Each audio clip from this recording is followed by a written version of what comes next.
ये प्रश्न संख्या 10 है, क्वेश्चन नंबर 10, एक्सरसाइज नंबर 8.1। ठीक है, तो इसमें क्या है, एक त्रिभुज ABC है जिसमें कोण B जो है वो समकोण है।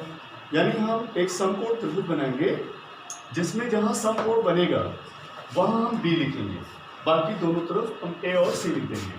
tan A का मान दिया हुआ है 1/√3।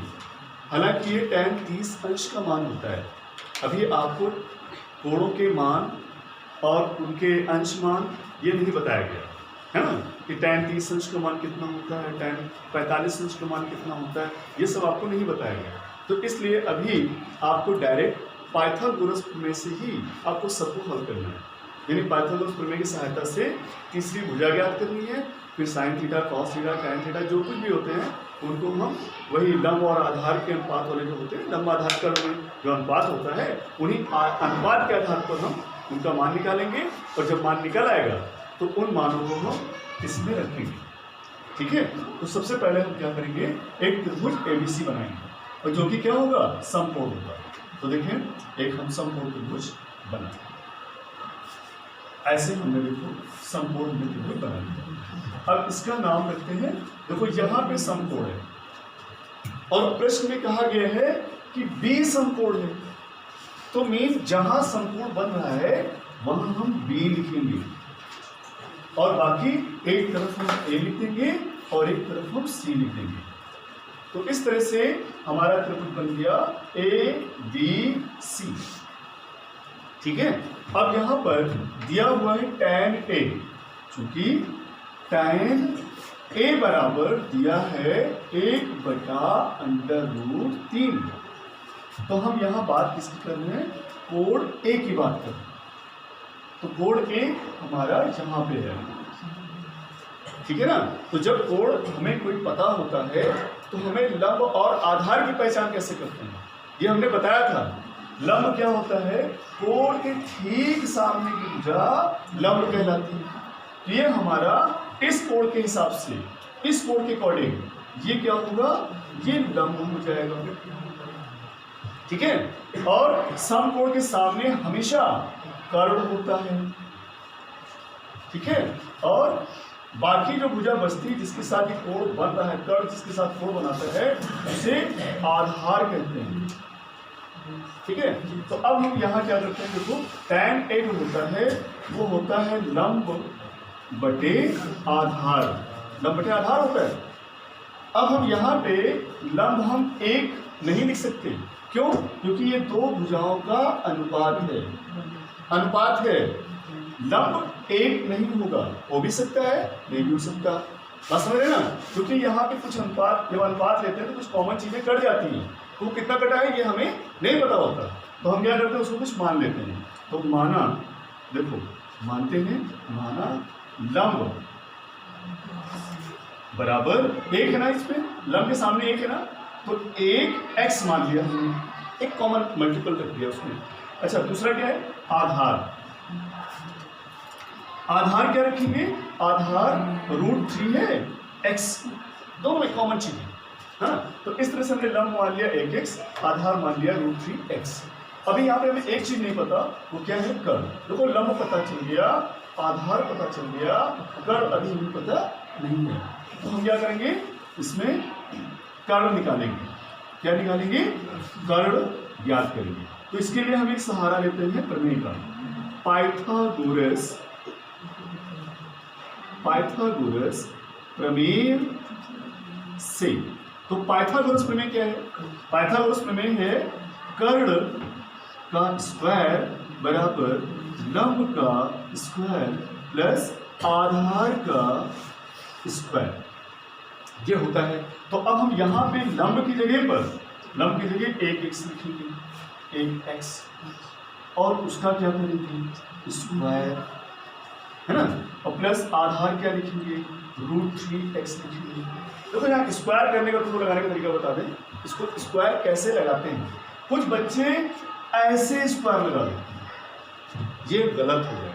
क्यों गलत हो जाएगा, क्योंकि स्क्वायर यहाँ पर जो लगाया गया इसका मतलब सिर्फ x का स्क्वायर हो गया, तो इसलिए हमें दोनों का स्क्वायर करना है, पूरे आधार का। तो हम इसको पहले ब्रैकेट में क्लोज करके 1 कर लेते हैं और तब स्क्वायर लगाते। ये गलती कभी मत करना, ठीक है ना। तो स्क्वायर लगाने का ये तरीका है। अब देखो यहाँ से 1 का स्क्वायर क्या होता है, 1 होता है। x का स्क्वायर क्या होता है, x स्क्वायर, और प्लस √3 का स्क्वायर। जब स्क्वायर होता है तो रूट हट जाता है, अगर रूट लगाए तो रूट हटा देते हैं, तो रूट हट जाए क्या बचेगा, 3 बचेगा। और x का स्क्वायर x स्क्वायर, है ना। तो ध्यान से देखो, ये 1x स्क्वायर और 3x स्क्वायर दोनों जुड़ रहे हैं, कितना हो जाएगा, 4x स्क्वायर। किसके बराबर आया, कर्ण के स्क्वायर के बराबर। अब हम क्या करेंगे, देखो ध्यान से, यहाँ पे कर्ण के बराबर लिखेंगे।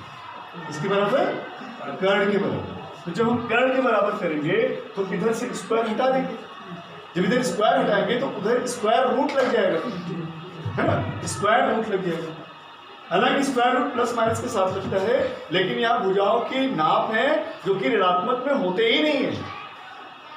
भुजाओं की माप ऋणात्मक नहीं होती है, तो हम यहाँ पे धनात्मक लेंगे, पॉजिटिव लेंगे। तो किसका, 4x स्क्वायर, 4x स्क्वायर। अब बताइए 4 का रूट क्या आता है, 2, और x स्क्वायर का x। 4 का रूट 2 और x स्क्वायर का x। तो इस तरह से हमें कर्ण भी पता चल गया, है ना। तो देखो ये हमें क्या, कितना पता चला, लंब पता चला 1x है। आधार कितना पता चला, आधार हमें पता चला √3x है। और कर्ण कितना पता चला, कर्ण हमें पता चला ये 2x है। तो इस तरह से हमें x के पदों में सारी भुजाएं कंफर्म हो गई ना। तो अब हम क्या करेंगे, पहले देखो हम पहले प्रश्न को सॉल्व करेंगे, या एक काम करते हैं, पहले हम इन सब की वैल्यू निकाल लें, है ना।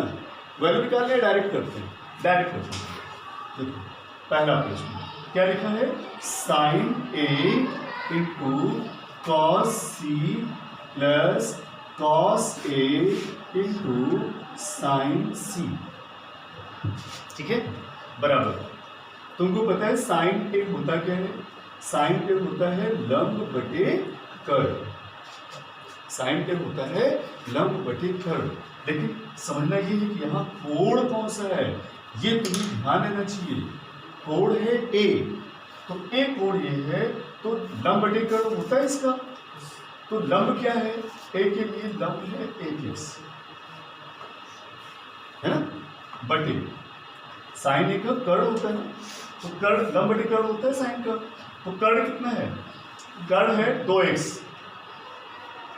ठीक है, और इंटू cos c क्या होता है, cos आधार बटे कर्ण होता है। cos क्या होता है, आधार बटे कर्ण। तो आधार देखो c कोण है, याद रखना c है, तो c ये हो जाएगा। अब c के लिए आधार क्या होगा, जिसके साथ कर्ण कोण बनाए वो आधार होता है। तो कर्ण किसके साथ कोण बना रहा है, BC के साथ बना रहा है, तो ये इसका आधार हो जाएगा। और बटे कर्ण कितना होगा, कर्ण तो वही रहेगा 2x, फिर प्लस cos a आधार बटे कर्ण होता है। हाँ देखो, अगर तुम्हें कंफ्यूजन हो रही हो तो यहाँ पे साइन थीटा का सूत्र लिख लो, लंब बटे कर्ण, और cos थीटा का सूत्र लिख लो, आधार बटे कर्ण। ये तुम्हें दोनों सूत्र मालूम होने चाहिए। तो अभी यहाँ साइन की बात हो रही थी, लंब बटे कर्ण, तो a के लिए लंब ये हो जाएगा, कर्ण 2x होगा, 1x/2x हो गया। cos के लिए आधार बटे कर्ण होता है, cos c है तो c के लिए आधार ये भुजा होगी। कर्ण जिसके साथ कोण बनाता है वो आधार होता है, ठीक है ना। तो कर्ण किसके साथ कोण बना रहा है, BC के साथ कोण बना रहा है, तो ये इसका आधार हो जाएगा, है ना। तो c कोण BC के साथ बन रहा है, तो ये आधार हो जाएगा, आधार 1x, और बटे कर्ण क्या है 2x। अच्छा, इसी तरह cos a की बात हो रही है, cos a आधार बटे कर्ण होता है, लेकिन अब a के लिए हम लेंगे ना, तो a यहाँ पे है, तो a के लिए आधार क्या होगा बताओ, a के लिए आधार होगा AB, जिसका मान है √3x, और बटे कर्ण क्या होता है, कर्ण तो वही है 2x।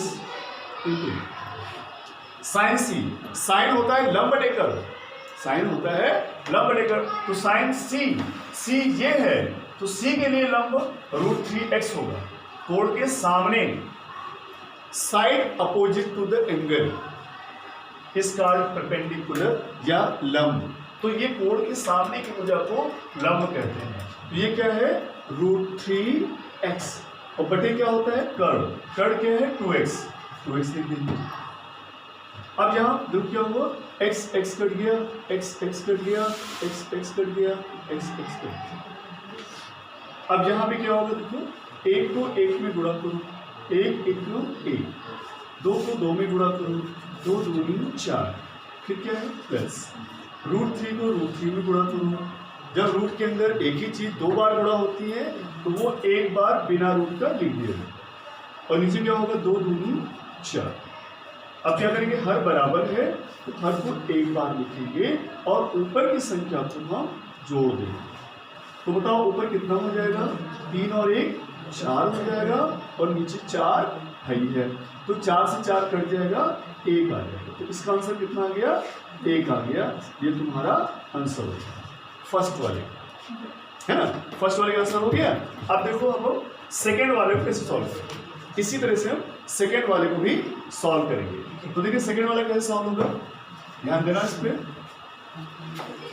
देखो इसके बाद सेकेंड वाला हम सॉल्व करेंगे। देखिए सेकेंड वाला, सेकेंड क्या है cos A into cos C minus sin A into sin C। ध्यान रखना वही चीज, cos का सूत्र होता है आधार बटे कर्ण। cos का सूत्र होता है आधार बटे कर्ण। तो आधार, अब यहाँ पे जो आधार का नाम रखेंगे वो इसके कोण के अनुसार रखेंगे, यही तुमको समझना है यहाँ पे। तो देखो cos है आधार बटे कर्ण होता है, ऊपर होता है आधार नीचे कर्ण। तो ऊपर आधार हम कितना रखेंगे वो a के लिए देखना है। तो कोण a है ना, तो इसके लिए आधार क्या होगा, ये होगा √3x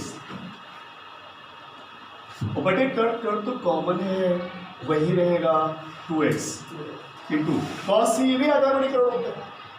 cos C ये भी आधार बटे कर्ण होगा, लेकिन अब C की वजह से इसका आधार बदल गया। समझे ना। तो C कोण जिसके साथ बनता है, कर्ण के साथ, जिस भुजा के साथ बनता है वही आधार हो जाता है। तो आधार क्या होगा 1x और बटे कर्ण क्या होगा 2x। फिर क्या है माइनस साइन A, साइन होता है लंब बटे कर्ण। तो लंब क्या है देखो, A के लिए लंब इसके सामने की भुजा 1x और कर्ण 2x into sine C। Sine C क्या होगा, C के लिए लंब क्या होगा √3x और बटे कर्ण क्या होगा 2x। तो x कर दिया, x कर दिया, x कर दिया, x कर दिया। ऊपर कितना है √3 एकम √3 अपॉन 2 दूनी 4, फिर क्या है माइनस √3 एकम √3 बटा 2 दूनी 4। ठीक है ना। तो इस तरह देखो √3/4 ये प्लस में ये माइनस में फिर क्या होंगे कट जाएंगे, कितना आ जाएगा 0 आ जाएगा। ये तुम्हारा आंसर होगा। तो अब देखो यहाँ पे तुमको एक बात बताएं रियल में क्या होता है। ये 20 समकोण, इसका एक मेथड और भी है, तुमको समझाते ओरल में। ये एक्चुअल में ये sin A into cos C plus cos into sin C, ये sin A प्लस C का फॉर्मूला है। sin A प्लस C का फॉर्मूला है। तो sin A प्लस C जो कि समकोण में दोनों न्यून कोणों का जोड़ 90 अंश होता है। तो 20 समकोण है तो A और C न्यून कोण होते हैं। तो sin A प्लस C का फॉर्मूला है जो कि sin 90 अंश होगा और sin 90 अंश का मान 1 होता है, वो हमारा एक आंसर है ना। दूसरी चीज ये जो है cos A into cos C minus sin into sin C, ये cos A प्लस B का फॉर्मूला है। तो यहाँ पे cos A प्लस C बनेगा और A प्लस C मैंने बताया कि दोनों न्यून कोण है, उनका जोड़ 90 अंश होगा और cos A plus C mean cos 90 अंश, तो cos 90 अंश का मान 0 होता है, वो हमारा आंसर है। तो ये हमारा आगे सुपीरियर फॉर्मूला है जो आगे तुम सीखोगे, है ना। तो अभी फिलहाल आपको यही सीखना है, ठीक है ना, इस मेथड से पाइथागोरस थ्योरम से। कहने का मतलब इसके और भी मेथड्स हैं, है ना, लेकिन आपको यही सीखना है। ओके।